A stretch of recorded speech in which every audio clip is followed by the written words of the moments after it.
Okay, good morning and welcome back everyone to our Tuesday morning market outlook session. My name is Tony Zhang. I'm the chief strategist here at Options Play, and we have a lot to cover here this morning. So let's go ahead and get started. But before we do, what we're going to discuss here today is purely for education and demonstration purposes. It is not a solicitation or recommendation to buy or sell any specific securities. So we'll start off with our normal market update because with quite a bit of news going on this particular week going into the holidays, it's very important for us to understand where the current broader markets are sitting and where our expectations are given the current news cycle. And I think the thing that we really want to focus on this particular week are really rates and the Fed meeting later this week, as well as where the global markets currently sit. I want to share with you some of the card spend data that we started to look at last week, which gave us an understanding as to how consumers were spending going into Black Friday. Now we have the data through Cyber Monday and the week following that. So we wanted to show you that along with the employment data that we're currently looking at with the sector review so that we can look at all 11 sectors, where they currently sit so that you have a broad base idea as far as where each sector is currently and what our expectations are on each sector, and then the ideas going into the holidays. So with that, let's go ahead and get started. But the primary question that I want to help investors answer is really, how have the vaccine news affected markets going forward? And this morning, we just got news that Moderna's vaccine is looking like it's effective, as part of what the FDA is saying is that the Moderna vaccine is found to be safe and effective. So that means that the likelihood of FDA approval and the distribution of the Moderna vaccine by the end of this year or the very beginning of next year looks quite high. So my name is Tony Zhang. I'm the chief strategist here in Options Play. And what I want to share with you are my technical research, how I'm currently viewing each market based on my charts, the economic research I'm paying attention to, as well as some of the ideas that I have here for the broader markets. So we'll start off with the S&P 500, which largely has broken out above that recent optimism high from the Pfizer vaccine. Broke out above that level, came back to retest this level as support yesterday, and is looking like it's about to break and continue moving higher here on the news with, there's a bunch of news. There's the fact that we now have certification for a Biden victory, which means that we're likely going to see this peaceful transfer of power in early January. We have the news this morning of the Moderna shot being deemed safe. And you have the Fed meeting here later this week, which largely we don't necessarily expect any major shifts from the Fed, but certainly more language from the Fed that's likely going to keep things accommodative for the broader markets. And I think when you take all of those things on balance, equity markets are looking fairly optimistic going into the end of this year. If we look at the technology, QQQ, NASDAQ 100 index, very similar breakout here, broke out to the upside, came back to retest this as support, and looking like it's about to retest its all-time highs just shy of that 310 level and continue on its way higher here. So technology coming back to life a little, as you can see, not overbought by any means. Money flow looking fairly strong here. So technology looking like it has quite a bit of upside here to continue moving higher. Now, the small cap momentum has slowed down a little bit, but I would imagine that on the Moderna news this morning, this is actually going to play a little bit more momentum upside. We've seen small caps, companies that are more levered in terms of their balance sheets, companies that are a little overbought right now, actually continue to remain overbought and continue to sustain that momentum. So today's news this morning, I think, is actually going to drive more momentum going into small caps versus large caps at the moment. So small caps, while slowing down a little, playing a bit of catch up, I think, today. Same thing with equal weight. Equal weight starting to slow down on the momentum here, but still fairly strong here. This is the equal weight S&P 500 index. What's particularly strong about this chart is that when the equal weight S&P 500 index outperforms the market cap S&P 500 index, what that means is that you have a very broad-based rally here. So when you see small caps leading the market higher, and you see that RSP, the equal weight index, actually leading the SPY, this is telling you that the rally here is there's very broad participation, and that is very strong or very healthy for a market rally. So when you have a combination of small caps, broad-based rally with a healthy amount of sector rotation, that's really the lifeblood of a rally. And when we see that, that gives us a confidence in the rally that we're seeing right now. So those are some of the things we're going to go over here today. Now, I think the major thing that we need to pay attention to this week is really the Fed meeting. So we've had a pretty significant move in 10-year rates here over the past few months. Back in early August, rates were just a little just a hair above 50 basis points. We've rallied from 50 basis points all the way just to a hair shy of 100 basis points. But then we have moderated here over the past couple of weeks here to the 90 basis point range here. And I think from a fixed income perspective, this is really where fixed income investors were no longer pushing short treasury trades, a higher yielding trade, or a steepening trade, because they're concerned that in the current economic backdrop that we are seeing, which is slowing down. If you look at all economic indicators, we're certainly seeing a deceleration from an employment perspective, from an income perspective, from a GDP growth perspective. So that deceleration is going to increase the likelihood that the Fed is going to step in and continue to provide accommodative interest rates. And when interest rates rise from 50 basis points to 90 basis points, if it continues to go any higher, the Fed is likely going to step in. That type of risk is what's stopping fixed income investors to continue selling treasuries here. So if you look at TLT has stopped its sell-off here. And I think this is really important for us to watch, is to see the Fed minutes later this week and the rhetoric from the Fed as far as what they're going to do here. I think this is going to be very important. This is TLT. Notice the sell-off that we've had in TLT for months on end have started to bottom here. We're no longer seeing lower lows on TLT. This is due to, I think, investors' concern that if the Fed steps in, it's going to cause a sharp rally here in TLT. So people are no longer pressing shorts here on TLT, and that's, I think, an important one. The other one that I really want to pay attention to are global markets. EEM continues to outperform here U.S. domestic equities. And what I particularly like is when EEM pulls back a few percentage points, those are opportunities to go long. And that's exactly what we have seen here over the past few days. And I think that when you look at, on balance, how EEM is doing compared to the U.S. equities, this is really one of the areas that have seen significant inflows versus domestic equities. And when you have weakness here over the past few days, those are, in my opinion, opportunities to potentially look for a long opportunity. So like I said before, last week we started to take a look at the numbers out of Black Friday in terms of online spend, in terms of credit card spend. Last week we had data all the way up to Black Friday, and the data in terms of total card spend was looking a little bit weak going into Black Friday. Cyber Monday ended up being a fairly strong day compared to the same time last year. And then since Cyber Monday, the consumer spending actually continued to be extremely strong, especially on the e-commerce side. If you look at total online, as you can see, actually accelerated past Cyber Monday. So this is actually somewhat encouraging from a consumer spending perspective.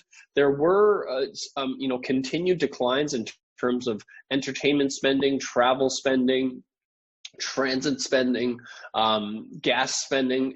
We've seen significant declines in certain categories, but as you can see, total card spend is actually higher than last year. Going into Cyber Monday, it was lower than last year, but since Cyber Monday, we've actually seen an acceleration here to the upside. So, the question is, are consumers going to stop spending after, Cyber Monday because all these retailers have front-loaded their sales into November and October?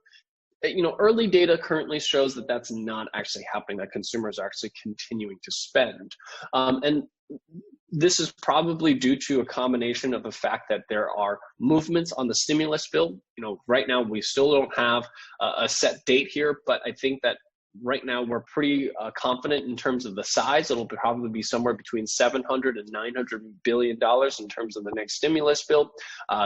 Between the Pfizer and Moderna vaccine, likely both will be in emergency use very, very quickly. Pfizer's already shipped. Moderna is likely a few weeks behind. consumer sentiment has started to shift back to a little bit more positive after moderating a bit here in September.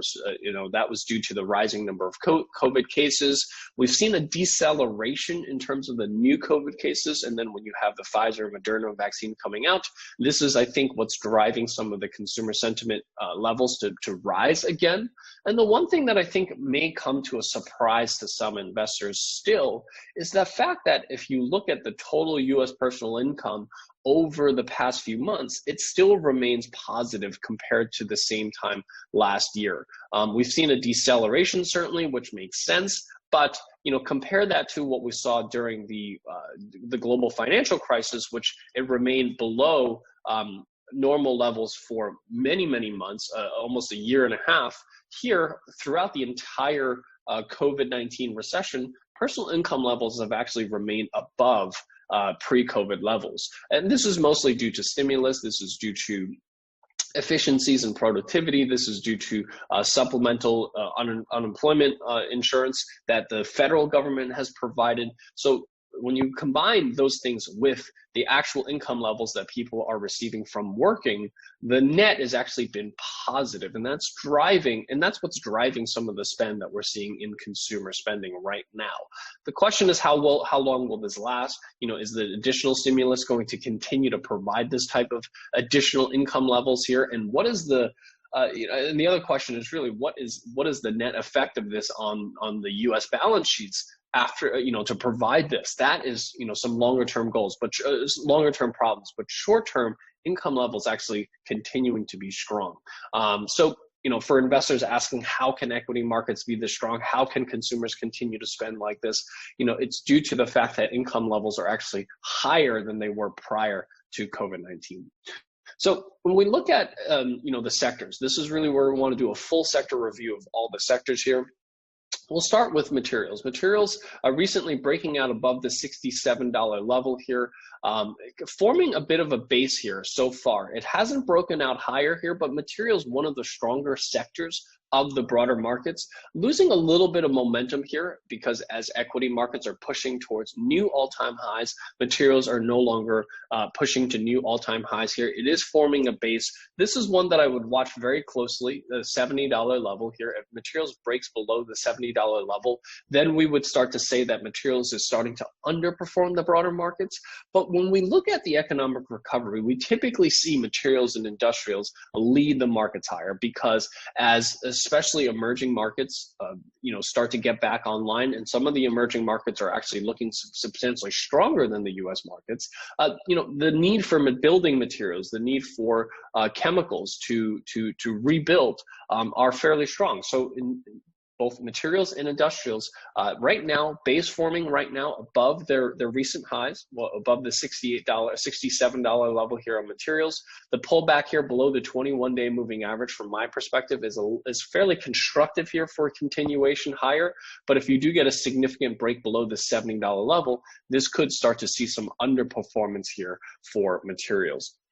Same thing for industrials. Industrials breaking out above that $82 level here, still remaining fairly strong here. Pull back towards the 21-day moving average, in my opinion, looks for an opportunity to the upside. Industrials fairly strong here. Industrial demand also fairly strong, especially out of the Asian countries. Now, the strongest sector right now in the market, surprisingly, or not surprisingly perhaps, is communications. And this is, from my perspective, due to the fact that in the backdrop of all of this optimism is still an extremely large number of COVID cases in the United States. We have seen a lot of regressions on lockdowns. We have seen cities and states go back into lockdown. We've seen workers that have returned to the office actually now go back to working from home because of the surge in number of coronavirus cases. We've seen many, many offices extend the amount of time that they're expecting that their workers are going to work from home. This is causing a surge in communication stocks, everything from streaming stocks to broadband stocks. So communications, one of the strongest sectors recently, breaking out above the $65 level. came back to retest that level as support and is now continuing to move higher here. As you can see, money flow continues to remain fairly strong. It is not overbought yet, so there is still room for upside here for communications. Whether you want to pick individual names within the sector, or if you just want to use the sector as a whole, this is one that I think is going to remain fairly strong here for the foreseeable future until we start to see a significant decline in cases, until we start to see cities and states go out of lockdown. I think communications will remain fairly strong. Now, technology has largely underperformed the broader markets here since this peak here that we had on September 2nd. But it is no longer underperforming anymore. It is simply just performing on par with the broader markets. So it hasn't quite gathered some strength here, but it is the type of sector, in my opinion, that will do fairly well going forward here, especially given the current environment that we're in, which is, again, going back into lockdown. Technology stocks led the growth of the equity markets during that phase. So the fact that we're going back into lockdown, this has actually caused a little bit of an outperformance here for technology, or rather at least no longer underperforming the broader markets. We've had the breakout above 124. It came back to retest this level as support and can continue to resume its move higher here from the equity markets higher. Now, what's interesting here about the technology stocks is that they have barely, at this moment, still have not reached above its September highs. Pretty much all other sectors have exceeded those September highs. So this is really where we're seeing, where we need to see technology play a little bit of catch up here before it can really start to outperform. Now, two sectors that have continued to underperform, and this is due to the rise in interest rates. Now, if interest rates start to pull back a little, or if, let's say, the Fed meeting later this week shows that longer-term rates are going to pull back here below the 80 basis points, we might start to see these sectors outperform a little. But fundamentally, both real estate and utilities have been underperforming and have fundamental problems, right? Real estate in terms of the significant decline in rents. So regardless of whether you are a REIT type company that relies on rents, if you are a type of storage company, there are specific names within XLRE that may be relatively strong, or maybe I would say isolated from COVID-19, but largely as a sector fundamentally doesn't look particularly strong.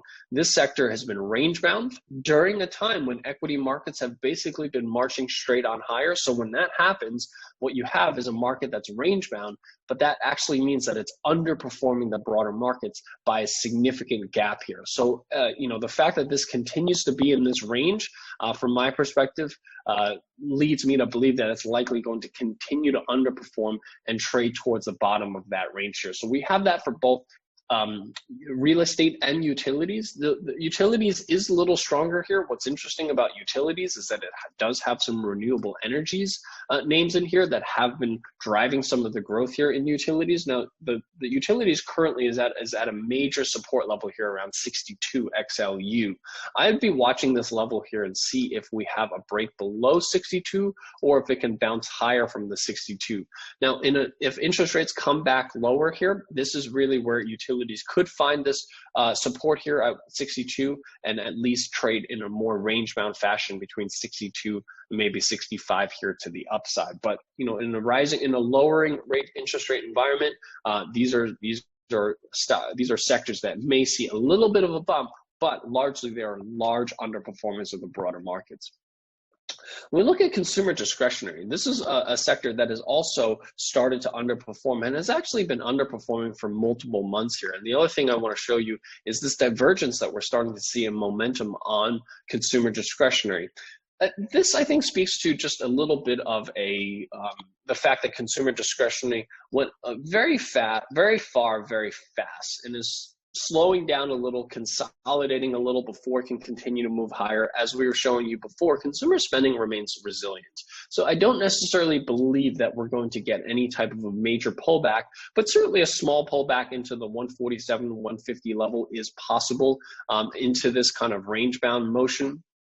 that we're starting to see here in XLY as it starts to lose momentum, but money flow actually remains fairly strong here. So for those reasons, I'm not expecting XLY to sell off, but I'm certainly looking for a weakness as an opportunity to continue to look for long opportunities rather than shorting XLY. When we look at XLF, this is an interesting one because XLF has really taken off of the back of two things. Number one, the rise in interest rates, the steepening of the rate curve, and the optimism around reopening and the vaccines. Now, XLF, in my opinion, went a little too far too fast, and especially with rates now moderating at that 90 basis points and at risk of actually pulling back here with the Fed meeting later this week, we've seen some repositioning here with XLF. We've seen some profit taking and potentially a bit of a shorter term pullback here for XLF. I don't think the pullback will be sharp or deep, but I certainly think that we will see a bit of a further pullback here in XLF, especially as rates start to pull back and the yield curve starts to actually flatten a little based on what I expect to hear from the Fed later here this week. When we look at consumer staples, this is similar to the consumer discretionary. We're basically seeing slightly higher highs, but momentum no longer confirming those higher highs. Money flow does remain fairly strong here. So same thing as XLY, XLP at risk of a small pullback here, but largely is underperforming the broader markets. But it is starting to base a little bit, and consumer staples, generally speaking, will be a sector that will largely keep pace with the broader markets, but it is continuing to underperform, and that is concerning for us. So, as far as when we're looking for long opportunities, there are a lot of sectors here that are just underperforming and wouldn't be our top pick in terms of finding outperformance here.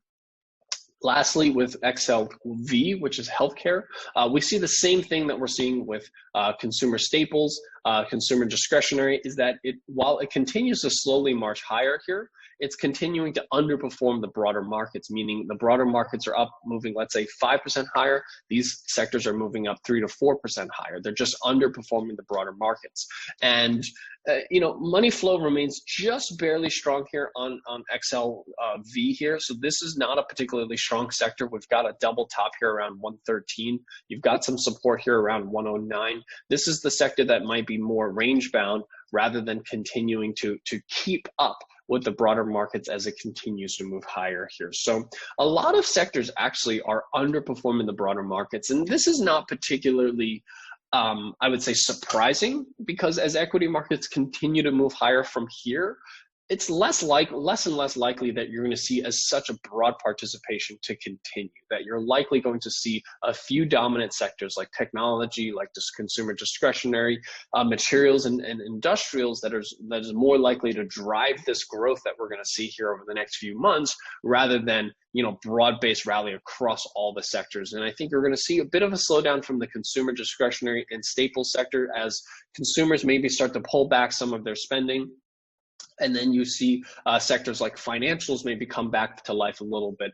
And lastly, energy. Energy has really been driving some of the growth here in the S&P 500, but we're starting to see that momentum slow down here. As you can see, higher highs, momentum is no longer confirming those higher highs, and money flow has actually continued to decline on these last few moves here to the upside. If you look at oil prices really have not moved very much here for the past few weeks as energy stocks continue to climb here. And remember, energy stocks are highly levered, which means that they're very sensitive. It's like playing a leveraged play on oil. So when oil's rallying 3%, energy names might be up 9%.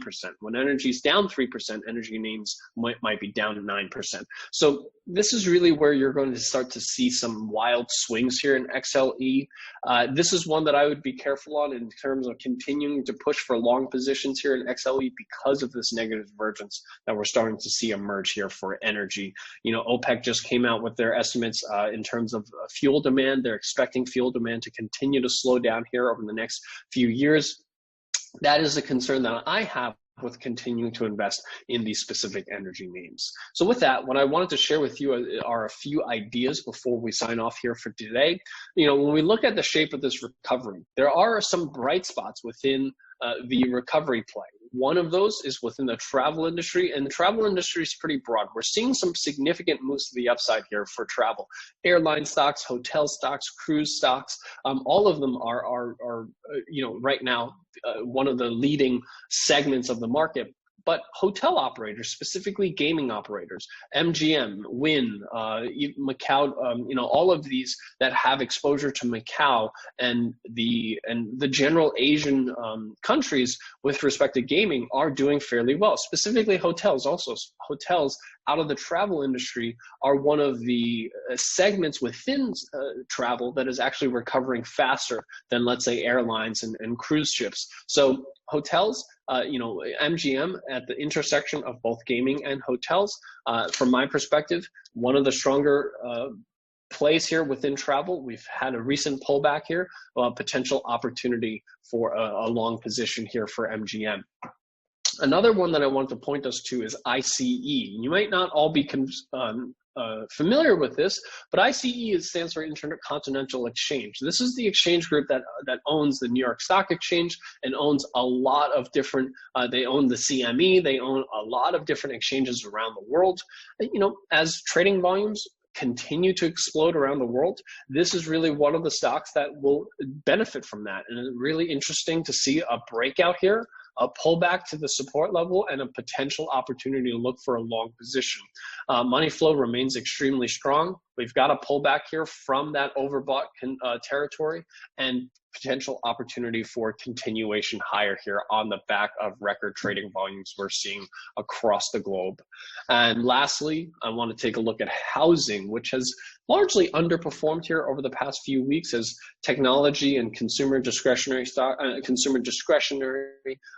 technology communications have largely been in the news. A lot of vaccine news.